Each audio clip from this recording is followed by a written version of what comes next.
Welcome to Multiversus hot takes that you will disagree with. Hot take number one, Multiversus should not focus on third-party characters. At least for the first year that the game re-releases. The roster right now upon re-release needs to add the characters of WBD properties first. Let's get the characters that deserve to be on the roster before we go inviting guest characters like a Godzilla or a Barbie or a Walter White. Who cares about them? Focus on who should be on the roster right now. Give us our Daffy Duck, give us our Samurai Jack, give us our Powerpuff Girls, give us our whoever, the Joker. You name it, put them on the roster first, and then we'll invite third-party characters to come have some fun. Hot take number two, there will never be a legitimate story mode in Multiverses. At best, I see us getting a glorified arcade mode. I just feel the devs do not have time for an actual story mode, and when I say actual story mode, I mean something along the lines of Subspace Emissary from Smash Brawl. We're not going to get it. It ain't coming, so just drop any hopes that might happen. Yeah, sure, you could point to the Multiversus website and the character descriptions talking about them fighting the nothing, but it ain't happening. It ain't happening. We're not getting no story mode with awesome cinematic cutscenes. It's just not happening. So let's just drop that where it is because, well, I don't want to get anyone's hopes up. Hot take number three. New stages are far more important than new characters. That's a good one. Let me explain. New stages, everyone will play on stages. Whether you like the stage or not, the way Multiverse was set up, and as long as it's the same way, you're just going to load into a match, and here's the map, here's the stage you're on. Just deal with it. That's what you're going to play on. New stages, everybody uses. New characters, not everyone's going to use. You might pick them up when they release and go, this character's not for me, and throw them in the bin, right? Just get rid of them. But the point is, stages are the lifeblood of the actual game. Sure, players will tune in to see what the new characters are, and that's what gets their attention. But once you play on the game, if you're playing on the same three stages, that gets boring. That's why we need constant new stages to be added to the game at all times to really freshen things up. It's as simple as putting one stage of a Final Destination variant, and then you have a stage that has 85 platforms. Okay, maybe not that many, but a stage that has a weird platform layout, but it somehow just works and everybody has fun with it. That's what we need more of. Characters are great, don't get me wrong, but I believe stages are more important than new characters. Hot take number four. The more I think about it, this might not be a hot take, but you remember that Multiversus ambassador program? Yeah, like 98% of those ambassadors are absolutely pointless and worthless. Like, name one right now. Okay, name two. Okay, here's the point. Here's my point.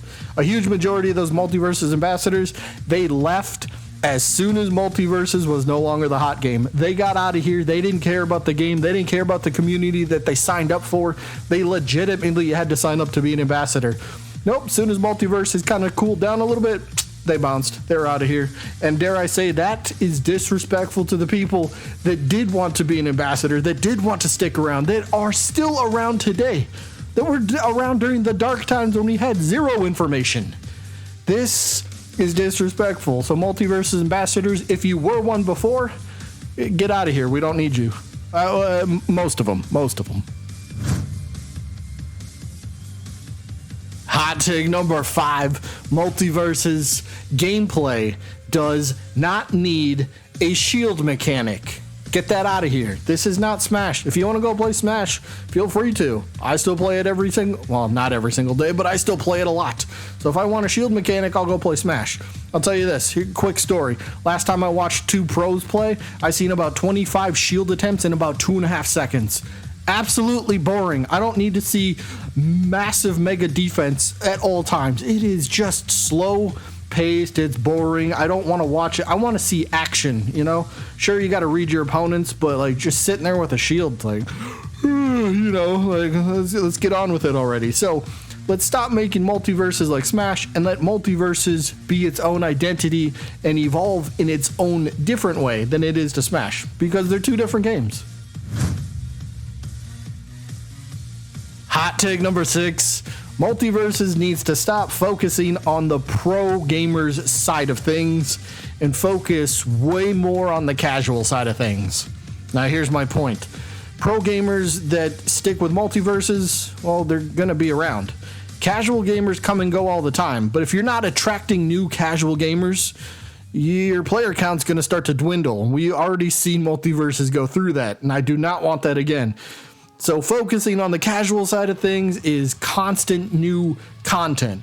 Characters, stages, items, game modes, events, whatever the hell guild mode might end up being. Constant updates to that would be super awesome. So whatever it is, dare I even say transactions, microtransactions. Look, they got to make money on the game, so hopefully the prices are reasonable. But the point is, you got to find a way to entice those casuals to either keep coming back or to lure in new ones. Because if you don't have casuals and you only have the pros, well, it's only going to carry you so far. Hot take number 7. Multiverses should never add an in-game chat.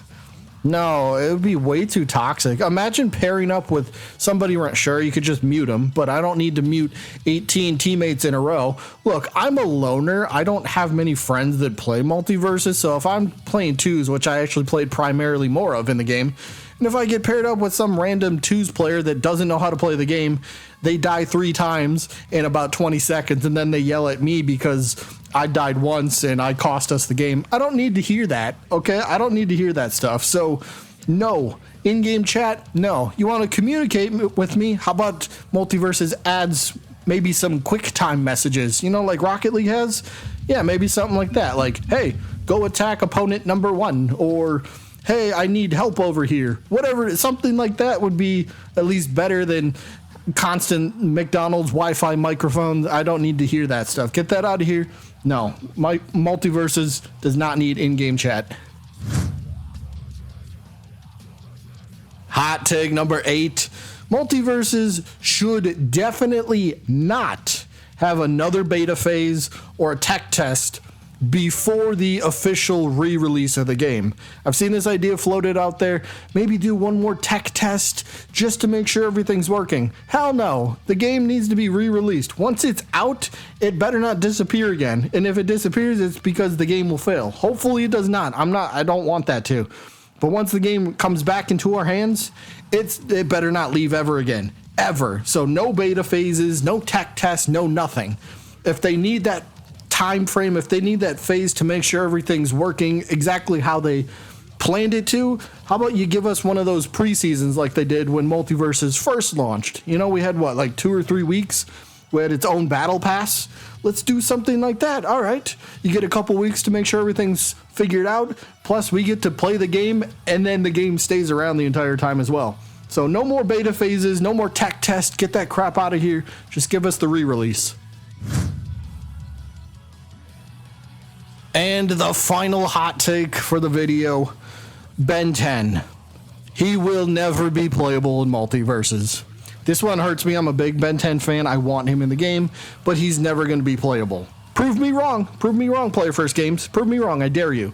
But Ben 10 will never be playable simply because Ben 10 will end up being 2, 3, 4, 5, 6, 7, 8, 9, possibly 10 characters in one. And what I mean by that is, obviously, Ben 10's gimmick is going to be transforming into different aliens. And those aliens, that's going to cost a lot more resources, a lot more time. So essentially, you're taking Ben 10, one character, and creating all these different aliens, right? You could have Diamond Head or Heat Wave or Forearms or whoever else you want to add in there, right? You're going to have all these different aliens, and they're all going to need to be animated. They're all going to need to be able to have their own attacks. And then how do you do these attacks? Do you only give each alien 1 or 2 different attacks depending on the move? Or do you transform into an alien, say Heatwave, for example, an entire moveset for himself? And then you could transform into Forearms. And Forearms has his entire own moveset. How does that work? Ben 10 is a little bit too complicated. I believe he can work. I believe there is ways to make him work. But I think the devs look at Ben 10 as a 5-in-1 character, and it's like, do we do a 5-in-1 character, or do we do 5 separate characters? So, yeah, Ben 10's never going to be playable. Bonus hot take, Walter White should never be in Multiversus as a playable character.